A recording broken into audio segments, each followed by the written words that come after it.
अस्सलाम वालेकुम dear students. बच्चे क्या हाल चाल हैं? ठीक हैं। अच्छा बच्चों, आज हमारे पास है रियादी जमात नोहम। एक नई सीरीज़ हम स्टार्ट कर रहे हैं। हमारे पास हम नई किताब 2025 इसी को पढ़ेंगे। Punjab curriculum text book board की तरफ से पंजाब की तमाम बोर्ड्स के लिए हम इसी बुक को फॉलो करेंगे। ठीक है, इसी तरीके से जो है इसका ये लोगो है रियादी। ठीक है, जमात नोहम ये जो है नई किताब है Punjab curriculum text book board की तरफ से है। तो जो तुम पंजाब की जितने भी बोर्ड्स हैं वो इसी बुक को फॉलो करेंगे। अभी तक यही बुक आया है, साइंस और आर्ट्स दोनों इसी बुक को ही स्टडी करेंगे। हमारे पास इसका यूनिट नंबर 1 है हकीकी अदाद। ठीक है, इसको हम इंग्लिश में कहते हैं रियल नंबर्स। हकीकी अदाद, हमें हकीकी अदाद के बारे में इस चैप्टर में हम डिस्कस करेंगे। हकीकी अदाद पढ़ने से पहले हम कुछ बेसिक सेट्स को रिवाइज करते हैं। हमारे पास सबसे पहले है कुदरती अदाद का सेट। इसको हम इंग्लिश में कहते हैं set of natural number. Capital N से डिनोट करते हैं, जो कि 1 से स्टार्ट होता है, 1 2 3 अप टू 1 चला जाता है। ठीक है, तो ये हमारे पास कौन सा सेट है? सेट ऑफ नेचुरल नंबर, इनकी कुदरती अदाद का सेट। इसके बाद हमारे पास दूसरा है मुकम्मल अदाद का सेट। इसको हम कैपिटल डब्ल्यू से डिनोट करते हैं, 0 1 2 3 अप टू 1 इस तरीके से चला जाता है। ठीक है, इसमें 0 भी आता है। इसके बाद हमारे पास है सही अदाद का सेट। इसको हम कैपिटल जेड से डिनोट करते हैं, जो कि हमारे पास 0 जमा मनफी 1 जमा मनफी 2 जमा मनफी 3 इस तरीके से अप टू 1 जा रहा है। यानी कि इसमें जमा भी है, जमा वाले रकम भी हैं और मनफी वाले, और 0 भी है। इसको आप इस तरीके से भी लिख सकते हैं, दरमियान में आप 0 लिखें, 1 2 3 4 अप टू 1 चला जाएगा इस तरफ पॉजिटिव में, और दूसरी तरफ हम नेगेटिव लेते हैं, इनके मनफी वाले मनफी 1 मनफी 2 मनफी 3 अप टू 1। इसके बाद हमारे पास है मुफरद अदाद। इसका थोड़ा सा कंसेप्ट यहाँ पर यूज़ होगा, इसी वजह से आप इसका तारीफ भी पढ़ लें। ऐसे तमाम अदाद पी, यानी कि ऐसे तमाम अदाद जो पी होंगे, पी ग्रेटर देन 1, ठीक है, वो 1 से बड़ा हो, मुफरद अदद कहलाता है। उसको हम मुफरद अदद कहते हैं जो सिर्फ और सिर्फ एक और ख़ुद पर पूरा पूरा तकसीम हो, यानी कि उसके सिर्फ के सिर्फ 2 तकसीम करने वाले हों। एक तो 1 होगा, एक वो खुद होगा। ठीक है, जैसे कि आप 2 को देखें, 2 पूरा पूरा 2 1 पर तकसीम होता है, 2/1 आप 2 लिख सकते हैं, और 2 2 पर तकसीम होता है। इस तरीके से 3 को देखें, 5 को देखें, 7 है, ठीक है, 11 है। अगर आप 9 को देखेंगे तो 9 पर भी होगा पूरा पूरा तकसीम, 1 आएगी, और 9 1 पर भी होगा, और 9 3 पर भी होगा। देखिए 3 3 9 ना, ये भी पूरा पूरा तकसीम हो गया 3 पर भी, तो इस वजह से 9 यहाँ पर नहीं आएगा। ठीक है, यहाँ पर 2 3 5 7 11 ये जो है मुफरद अदाद का सेट है। इसको हम कैपिटल पी से डिनोट करते हैं, जिसमें हमारे पास क्या होगी 2 3 5 7 11 इस तरीके से 13 19 23 इस तरीके से अप टू 1 चला जाएगा। ठीक है, ये हमारे पास जो है मुफरद अदाद सेट का कंसेप्ट है। इसके बाद हमारे पास है नातिक अदद का सेट। इसको हम कैपिटल क्यू से जाहिर करते हैं। नातिक अदद का सेट, ऐसे तमाम अदाद जिनकी शक्ल P/Q हो। ठीक है, ऐसे तमाम अदाद जिनकी शक्ल जो है वो क्या हो, P/Q हो, यहाँ PQZ में से हो, यानी कि PQ जो है वो क्या होंगे, सेट ऑफ इंटीजर, यानी कि सही अदाद होंगे, और Q 0 के बराबर ना हो, Q 0 के बराबर नहीं होना चाहिए, नातिक अदद कहलाता है। फिर इसको हम क्या कहते हैं, ये नातिक अदद है। ठीक है, यानी कि आप देखें 1, सबसे पहले आप 1 को ले लें, क्या 1 नातिक अदद है? 1 को हम 1/1 लिख सकते हैं ना। आप देखें 1 जो है बटे के नीचे 1 है और ऊपर भी 1 है, तो 1 सेट ऑफ सही अदद में से होगा, यानी कि इसका मतलब बिलोंग करता है, यानी कि इसका रुकन है। ठीक है, सही अदद में है, जी हाँ है, और जो नीचे वाला है वो 0 नहीं है, तो इसका मतलब ये क्या है, नातिक अदद है। इस तरीके से आप 2/3 को देखें, 2 और 3 दोनों कहाँ से हैं, सही अदद है ना, 2 और 3 क्या है, सही अदद के रुकन है सही अदद सेट में, तो इसका मतलब है ये भी एक क्या है, नातिक अदद है। इसी तरीके से आप 0 को देखें, 0 को 0/1 लिख सकते हैं ना, और जो है 0 और 1 क्या है, सही अदद से हैं, सही अदद वाले सेट के रुकन हैं। ठीक है, और जो है ये बट्टे के नीचे वाला 0 नहीं है, तो इसका मतलब ये क्या है, नातिक अदद है। आप कहते हैं नातिक अदद का सेट, इसको आप कैपिटल क्यू से डिनोट करते हैं, जाहिर करते हैं। ठीक है, इसको हम सेट बिल्डर फॉर्म में क्या लिखेंगे, x such that x is equal to P/Q, यानी कि x सच दैट x की शक्ल क्या होगी, P/Q, जबकि PQ सही अदद में से होंगे और Q 0 के बराबर ना हो, तो ये हमारे पास क्या है, नातिक अदद का सेट है। ठीक है, इसको हमने यहाँ पर बना के लिखा है, इस तरीके से होगा। अब इस अलामत का क्या मतलब है, इनके 2 नेचुरल नंबर का रुकन है, इनके 2 क्या है, कुदरती अदद सेट में से है, हम कहते हैं रुकन है। तो रुकन है का मतलब ये वाला अलामत जो है ये क्या जाहिर कर रहा है, रुकन है, इनकी इस सेट में से है, और अगर इसके ऊपर लाइन लगाएंगे तो इसका मतलब ये रुकन नहीं है। तो ये क्या कह रहा है, 0 जो है वो कुदरती इदाद में नहीं है। जी हाँ बिल्कुल, 0 कुदरती इदाद में नहीं है, तो इसका मतलब ये रुकन इस सेट का रुकन नहीं है। इसके बाद हमारे पास है गैर नातिक अदाद का सेट। ठीक है, नातिक हमने पढ़ा, अब गैर नातिक अदाद का सेट क्या होगा, ऐसे तमाम अदाद का सेट जो P/Q की शक्ल में न लिखे जा सकें, यानी कि उसको हम पी ओवर क्यू की शक्ल में नहीं लिख सकते। और जबकि पी ओवर क्यू कहाँ से होंगे, सही अदद यानी कि सेट ऑफ जी में से होंगे, और क्यू 0 के बराबर नहीं हो, गैर नातिक अदद का सेट कहलाता है। तो फिर इसको हम क्या कहेंगे कि गैर नातिक अदद। नातिक अदद जो पी ओवर क्यू की शक्ल में लिखे जा सकते थे और पी ओवर क्यू सही अदद में से थे। यहाँ पर हमारे पास है पी ओवर क्यू सही अदद हूँ और वो इस फॉर्म में न लिखे जा सके, ठीक है, तो उसको हम कहते हैं ये गैर नातिक अदद है। इसका सेट को हम क्यू डैश से जाहिर करते हैं, ठीक है, x such that x not equal to यानी कि बराबर ना हो पी ओवर क्यू की, जबकि पी ओवर क्यू जेड में से होगा और Q not is equal to 0, Q 0 के बराबर ना हो। सिर्फ यहाँ पर जो है आपने इसके ऊपर लाइन लगाना है, ठीक है, कि ये इस शक्ल में नहीं होगा। अब इसकी मिसाल देखें, 2 का जदर। अब देखें 2 का जदर जो है वो सही अदद नहीं है, तो इसी वजह से ये क्या है, एक गैर नातिक अदद है। इस तरीके से 3 का जदर है, ई है, इसको हम यूलर नंबर कहते हैं, ये भी एक गैर नातिक अदद है। पाई है, ठीक है, ये भी गैर नातिक है। 7 का जदर है, जो भी मिसाल के तौर पर अगर उसकी जदर जो है वो पूरा मुरब्बा नहीं होगा ना, जो नंबर पूरा एक मुरब्बा नहीं होगा किसी चीज़ का, उसका जो हम जदर लेते हैं वो क्या होगा, क्या होगा, वो गैर नातिक अदद होगा। इस तरीके से 11 का जदर आप देखें, 5 का जदर देखें, ठीक है, 15 का जदर, ये सारे जो हैं क्या है, गैर नातिक अदद हैं, ठीक है। सिफर नातिक अदद है, ठीक है, क्योंकि सिफर को हम क्या लिखते हैं, सिफर बटा 1, ठीक है, सिफर और 1 दोनों सेट ऑफ जी में से होंगे और 1 0 के बराबर, यानी कि बटे के नीचे वाला 0 के बराबर नहीं है, तो सिफर जो है वो नातिक अदद है। इसके बाद आप 2 की जदर देखें, ये गैर नातिक अदद है। 2 की जदर को आप 2 की जदर बटा 1 लिखेंगे, ठीक है, लेकिन 2 की जदर क्या सेट ऑफ जी में से है, यानी कि सही अदद है नहीं है, तो इसका मतलब इसी वजह से ये एक गैर नातिक अदद है, ठीक है, क्या है, गैर नातिक अदद है। तो जदर वाले जो भी होंगे, ठीक है, 3 का जदर है, जो जिसका जो है पूरा मुरब्बा ना हो, वो जदर वाले सारे क्या हैं, गैर नातिक अदद हैं। इसके बाद हमारे पास नातिक अदद भी हो गया, गैर नातिक। अब हम सही अदद की तरफ चले जाएंगे, हकीकी अदद, ठीक है, हकीकी अदाद का सेट, इसको हम कहते हैं इंग्लिश में सेट ऑफ रियल नंबर, इसको इसी वजह से कैपिटल आर से डिनोट करते हैं, ठीक है। हकीकी अदाद का सेट नातिक अदद और गैर नातिक अदद का यूनियन होता है, ठीक है। हकीकी अदद का सेट जो है उसमें हमारे पास नातिक अदद और गैर नातिक अदद का जो यूनियन यानी कि हम ले लेंगे तो वो क्या आएगी, हकीकी अदद का सेट। इसको हम कैपिटल आर से जाहिर करते हैं, तो आर को हम क्या लिखेंगे, हकीकी अदद का सेट, नातिक अदद यूनियन गैर नातिक, इनके नातिक अदद की सेट यूनियन गैर नातिक अदद की सेट, तो इसको हम क्या कहते हैं, सेट ऑफ रियल नंबर। इसके बाद हमारे पास है नातिक अदद का इशारिया इदार, इनकी जो नातिक अदद हमने अभी पढ़े हैं उनका इशारिया में हम किस तरीके से इजहार करेंगे। अशारी अदाद में नातिक अदद 2 किस्म के होते हैं, ठीक है। अशारी अदाद में हमारे पास नातिक अदद कितने किस्म के होते हैं, 2 किस्म के। सबसे पहले होता है मुख्ततम कसूर इशारिया, ठीक है। मुख्ततम के माने क्या है, ख़त्म होने वाला, ठीक है, जो महदूद हो, जिनकी नंबर को हम गिनती कर सकें, ठीक है, महदूद होगा तो ही हम गिनती कर सकते हैं ना, तो इसका मतलब ख़त्म होगा। कसूर इशारिया वाली रकम जो है वो ख़त्म होगी, ठीक है। इसकी मिसाल आप देखें 3.527, अब देखिए ये ख़त्म हो गया, इसको हम गिनती कर सकते हैं ना, 1 2 3 4 रकम है, तो इसका मतलब ये मुख्ततम कसूर इशारिया, ये भी नातिक है। इसका दूसरा किस्म क्या है, गैर मुख्ततम, यानी कि ख़त्म नहीं होगा, ठीक है। और मुतवाली कसूर इशारिया, मुतवाली की क्या मानी, तकरारी, यानी कि जो बार बार आता है, तकरार करके आता है, ठीक है। एक ख़ास पैटर्न में एक ख़ास उनके ब्लॉक हम बनाते हैं, 4 नंबर होंगे, 3 होंगे, 2 होंगे, जितने भी होंगे वो क्या होंगे, वो तकरार करके आएंगे, दोबारा आएंगे, ठीक है, पॉइंट के बाद, तो उसको हम कहते हैं ये गैर मुख्तम है और मुतवाली है, तो ये भी नातिक अदद है। अब देखिए यहाँ पर इसकी मिसाल 4.41 42 41 42 41 42, अब देखिए ये 4 1 4 2 ये ब्लॉक जो है क्या कर रहा है, तकरार कर रहा है, रिपीट हो रहा है, यानी कि 4 1 दोबारा 4 2 आ रहा है, इसी दोबारा 4 1 4 2 आ रहा है, या जो है वो हमारे पास इस तरीके से, ठीक है। इसका हम लिखते किस तरीके से हैं, 4 1 4 2 लिखेंगे, उसके ऊपर इस तरीके बार लगाएंगे, इसका मतलब ये वाला ब्लॉक जो है वो क्या कर रहा है, तकरार कर रहा है। इस तरीके से ये इस तरीके से भी आ सकता है 3.1111, तो यहाँ पर 1 तकरार कर रहा है, तो हम क्या लिखेंगे, 3.11 के ऊपर बार लगाएंगे, तो ये हमारे पास गैर मुख्तम जो है वो कसूर इशारिया है। इनकी जो है हमारे पास डेफिनेशन भी बुक में गिवन है, ठीक है, मुख्तम और गैर मुख्तम, ठीक है, वो हम पढ़ लेंगे।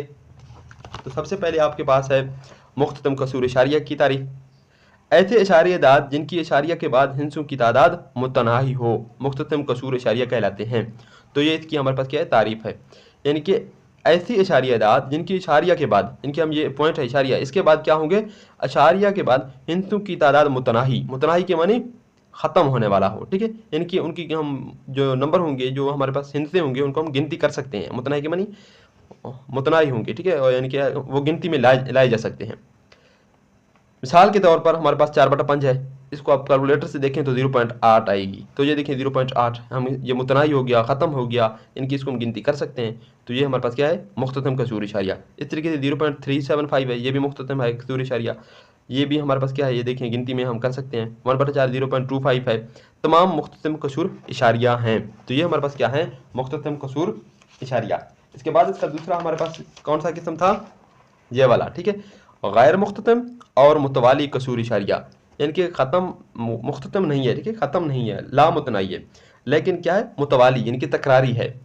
ऐसे इशारी अदाद जिनमें इशारिया के बाद हिंसों की तादाद लामुतनाही हो, ठीक है, तादाद क्या हो, लामुतनाही, यानी कि हम जो है वो जा रहे हैं, ख़त्म नहीं हो रहा, ठीक है, और जिसकी कसरी हिस्से में यानी कि इशारिया वाले हिस्से में, इशारिया के बाद यानी कि पॉइंट के बाद वाले हिस्से में हिंसों की तकरार एक तरतीब में हो, हिंसों की तकरार हो और क्या हो, एक तरतीब के साथ हो, ख़ास एक पैटर्न के साथ हो, गैर मुख्तम और मुतवाली इशारिया कहलाते हैं। तो उसको हम क्या कहते हैं, गैर मुख्तम और मुतवाली इशारिया। इसकी आप एग्जांपल देखें, 1/3 है, आप कैलकुलेटर से चेक करेंगे, 1/3 करें, ठीक है, तो आपके पास क्या आएगी, 0.3333। अब देखें ये 3 जो है यहाँ पर क्या कर रहा है, गैर मुख्तम है, देखिए ख़त्म नहीं हो रहा, जा रहा है, ठीक है, लामुतनाई है, लेकिन 3 जो है वो क्या कर रहा है, रिपीट कर रहा है, तकरार कर रहा है। तो 0.3 के ऊपर हम बार लगाएंगे। 3 क्या है, लामुतनाही तौर पर दोहराया जा रहा है, यानी कि दोहराया जा रहा है, ठीक है, तकरार है।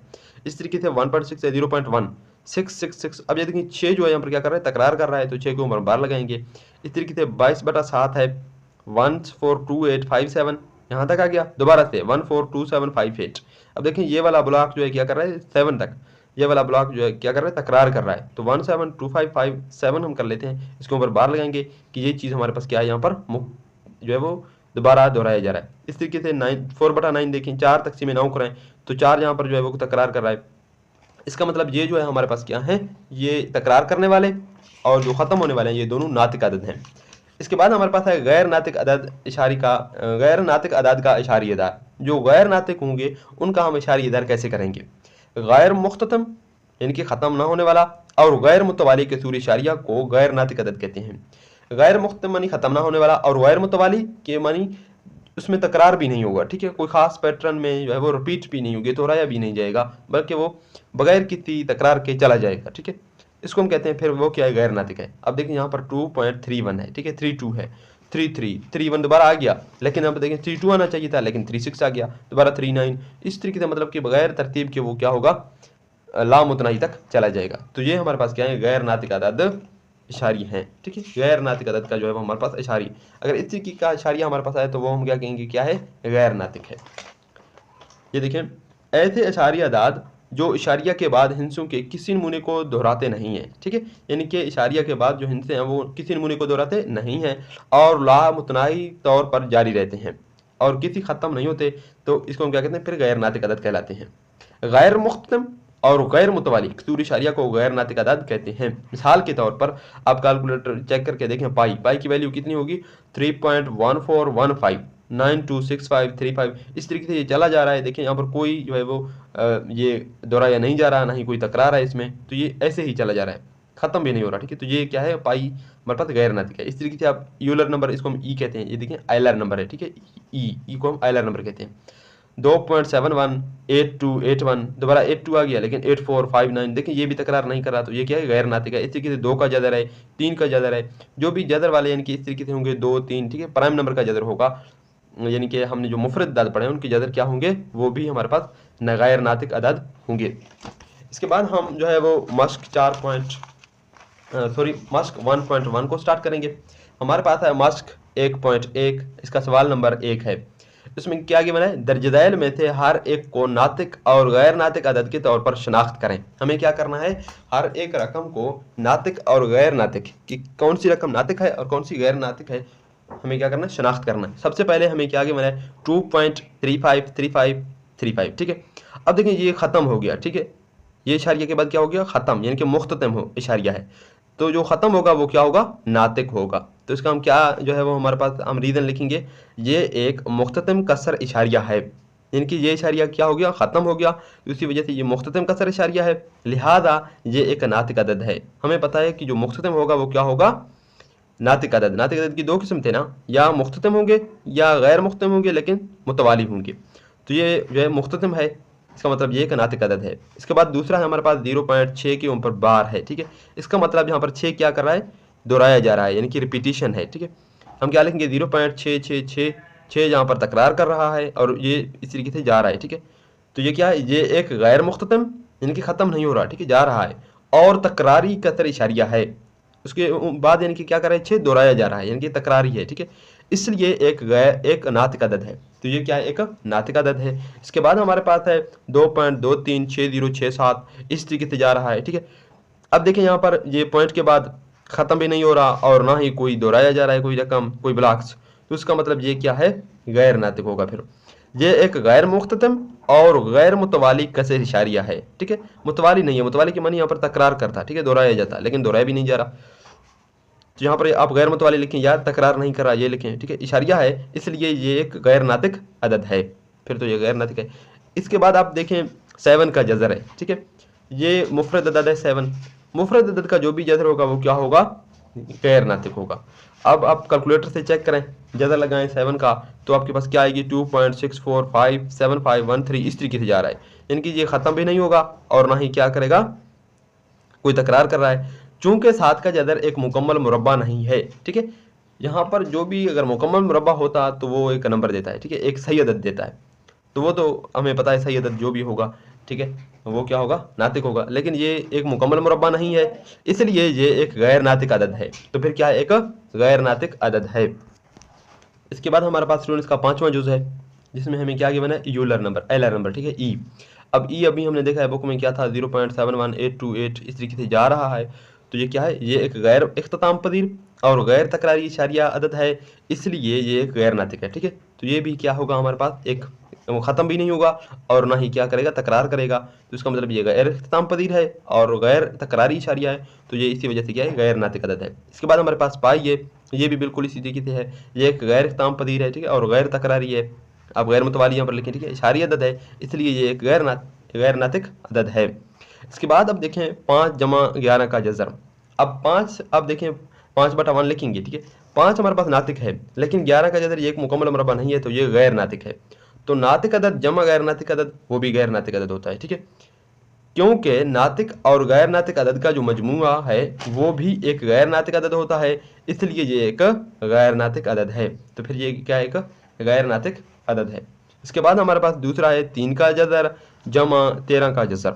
अब देखें 3 का जज़र भी मुरब्बा मुकम्मल मुरब्बा नहीं है और ना ही 13 का जज़र मुकम्मल मुरब्बा है, और ये देखें दोनों मुफरद भी हैं, तो ये दोनों गैर नातिक हैं। दो गैर नातिक का मजमूआ भी गैर नातिक ही होता है, तो दो गैर नातिक अदद का मजमूआ भी गैर नातिक अदद होता है, इसलिए ये एक गैर नातिक अदद है।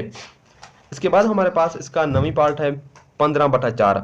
अब देखें 15/4 ये किस शक्ल में है, पी ओवर क्यू की शक्ल में है ना, और ये देखें पी और क्यू, क्यू 0 के बराबर नहीं है, जी हाँ बिल्कुल, ये बटे वाला 0 के बराबर नहीं है, और पी और क्यू ये देखें किसके रुकन है, सही अदद के रुकन है ना, 15 भी सही अदद में है, 4 भी, तो उसका मतलब ये दो सही अदद हैं और कसर में हैं, तो ये दोनों, तो फिर ये क्या होगा, एक मुफरद अदद होगा, ठीक है, या आप कैलकुलेटर से भी चेक करेंगे तो इनका जो है हमारे पास इशारिया होगा वो एक इख्तिताम पदीर होगा, तो इसका मतलब ये क्या है, नातिक अदद है।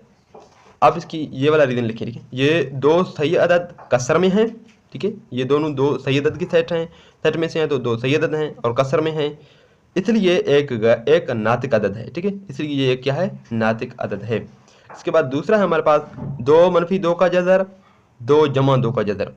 अब देखिए यहाँ पर स्टूडेंट एक फार्मूला यानी कि कुलिया इस्तेमाल होगा, a मनफी b a जमा b। अब ये कुलिया किस चीज़ के बराबर होगा, a का स्क्वायर मनफी b का मुरब्बा, ठीक है, यानी कि a का मुरब्बा मनफी b का मुरब्बा। अब यहाँ पर a की जगह क्या है, 2 है, b की जगह 2 का जज़र है, तो a मनफी b यानी कि 2-2 का जज़र और a जमा b 2 जमा 2 का जज़र। तो आप a को क्या लेंगे, 2 लेंगे, b को 2 का जज़र। तो अब ये फार्मूला लगाएं, फार्मूला में हमारे पास क्या है, a का 2 मनफी b का 2।